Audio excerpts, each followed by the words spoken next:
ನನ್ನ ಹೆಸರು ಉಷಾರಾಣಿ ಅಂತ. ನಾನಿವತ್ತು ಇಷ್ಟು ಸಂತೋಷವಾಗಿ ನಿಮ್ಮ ಮುಂದೆ ಕೂತ್ಕೊಂಡು ಮಾತಾಡ್ತಿದ್ದೀನಿ ಅಂದರೆ ಅದಕ್ಕೆಲ್ಲ ಕಾರಣ ಗುರೂಜಿಯವರು. ನಾನು ಪಟ್ಟ ಕಷ್ಟ ಅಷ್ಟಿಷ್ಟಲ್ಲ, ನನ್ನ ಯಾವ ಶತ್ರುಗೂ ಈ ಥರ ಕಷ್ಟ ಬೇಡ. ನನಗೆ ಆಗಾಗ ಹುಷಾರಿರ್ತಿರ್ಲಿಲ್ಲ, ಏನೋ ಒಂಥರ ಸುಸ್ತು, ನನ್ನ ಮೈಯೊಳಗಡೆ ಯಾರೋ ಬಂದು ಸೇರ್ಕೊಂಡಿರೋ ಹಾಗೆ ಅನುಭವ ಆಗ್ತಾಯಿತ್ತು. ಸರಿಯಾಗಿ ನಿದ್ದೆನೇ ಬರ್ತಾ ಇರಲಿಲ್ಲ. ಯಾಕಪ್ಪ ನನ್ನ ಲೈಫಲ್ಲಿ ಹೀಗಾಗ್ತಾ ಇದೆ, ಏನಾಯಿತು ನನ್ನ ಲೈಫು ಅಂತ ಹೇಳಿ ಕೊರಗಿ ನನ್ನ ನಾನೇ ನೋಡ್ಕೊಳ್ದಿರೋ ಆ ಸ್ಥಿತಿಯಲ್ಲಿ ಬಂದ್ಬಿಟ್ಟಿದ್ದೆ. ನಮ್ಮ ಯಜಮಾನರು ದೇವರು ದೇವಸ್ಥಾನ ಅಂತ ಹೇಳಿ ಎಷ್ಟು ಸುತ್ತಿದಾರೋ, ಕೊನೆಗೆ ಬೇಸತ್ತು ನನ್ನ ಮೇಲೆ ಜಗಳ ಮಾಡೋಕ್ಕೆ ಶುರು ಮಾಡಿಬಿಟ್ರು. ನನ್ನ ಮಕ್ಕಳು ಭಯದಿಂದ ನನ್ನ ಹತ್ರನೇ ಬರೋದೇ ಬಿಟ್ಬಿಟ್ರು.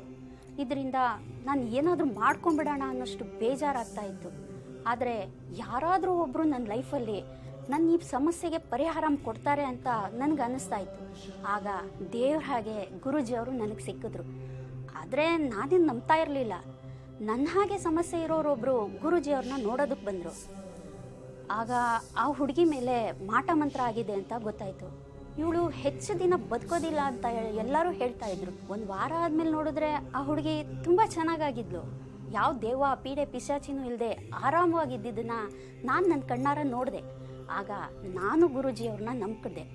ನನ್ನ ಸಮಸ್ಯೆನೇ ಹೇಳಿದಾಗ ಗುರೂಜಿಯವರು ನನ್ನ ಮೇಲೆ ನನ್ನ ಸಂಬಂಧಿಕರಿಂದನೇ ಮಾಟ ಮಂತ್ರ ಆಗಿದೆ ಅಂತ ಹೇಳಿ ಅದನ್ನು ರಿಮೂವ್ ಮಾಡಿದ್ರು. ಈಗ ನಾನು ಆರೋಗ್ಯವಾಗಿದ್ದೀನಿ. ಇದಕ್ಕೆಲ್ಲ ಕಾರಣ ಗುರೂಜಿಯವರು. ಅವ್ರಿಗೆ ಥ್ಯಾಂಕ್ಸ್ ಹೇಳೋದಕ್ಕೆ ಇಷ್ಟಪಡ್ತೀನಿ.